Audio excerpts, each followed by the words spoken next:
but I wish it was better. Because we want peace to prevail, let me just pay some prices. People do that all the time. Say, if I say, before you look so prim and proper, but I came in, I realized you're doing all those prim and proper to please me. Now you're not as prim and proper. What do? I pick up after you. I try to cover up your inadequacies and your shortcomings so that we can move on together. Yes. Now from the good part, we go to the bad stage. Now at this stage, things have turned bad. So bad, the disappointments have become overwhelming.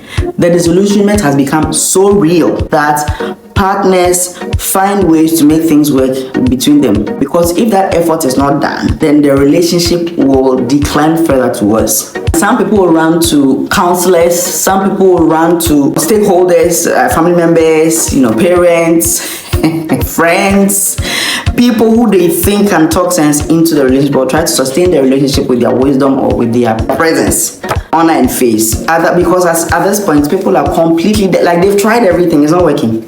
Then we have the worst stage. The worst stage is where the sustainability of the relationship is so terrible, it inevitably escalates to worst.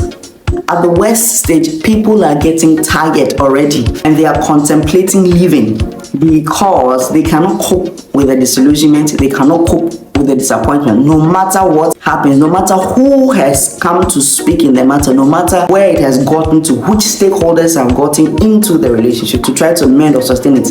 At the worst stage, people are tired and they don't put in so much effort anymore to make the relationship work. They don't care anymore. They are just hanging in there, hoping that, and they don't even, at that point, at the worst stage, at the bad stage, they hope that things will work.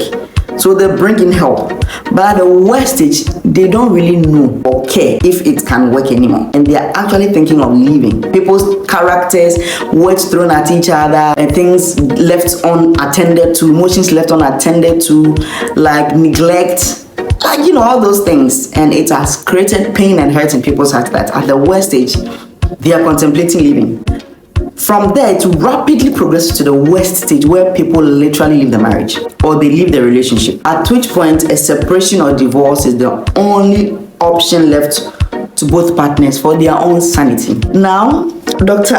Andy Ofori-Birikorang noted some lubricants such as money and communication, which go a long way to augment sustainability of relationship, especially at the swing stages between good and bad. So where communication cannot work, money can buy the things that can bridge the gap between good and bad stages. So where things are getting so bad, you can buy the things that can solve it. Of course, you can buy the services of a counselor, you can buy the services of a shrink, a therapist, whatever, or whoever has the ability to sustain the relationship at that point where it is swinging. Or you can buy things that which will augment the relationship. Money can silence a lot of things, really. And then it also says communication. You have to talk the situation through. Sometimes both partners have to sit down and actually have a heartfelt conversation as to the direction they want their relationship to go, per the expectations they brought in and what they are getting at the moment. So communication is very important. If you don't communicate in your marriage, how do you solve any problem? How do you even know what's going on in your spouse's mind? How do you know what's bothering them so you want to help them? How do you know where they are finding difficulty so you can help ease it for them so that the relationship can progress? So money works, communication also works to bridge those gaps. And so this is my observation though, the curve, it is real. At every stage or whatever stage on the OBK relationship curve that you are, if you put in work, if you decide to make your marriage work, your relationship, it will work. Someone's relationship can swing from bad to best, from bad to better. It all depends on the two of you and what you want to achieve with your relationship. It can get really painful in marriage when your expectations are not met or when your spouse neglects, and sometimes unconsciously neglecting your needs, taking your needs for granted. It can get so painful. But if you decide to work at it, if you decide to forgive each other, you decide to overlook some things and mature out of your own expectations and realize people make mistakes.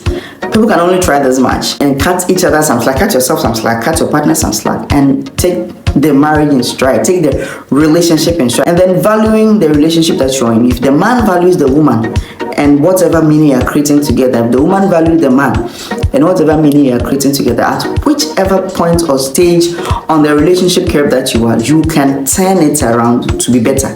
You can turn it around to be best if you really want to. So now you decide which stage of the relationship curve is your marriage now, is your relationship now, and tell me what can you do to make things better.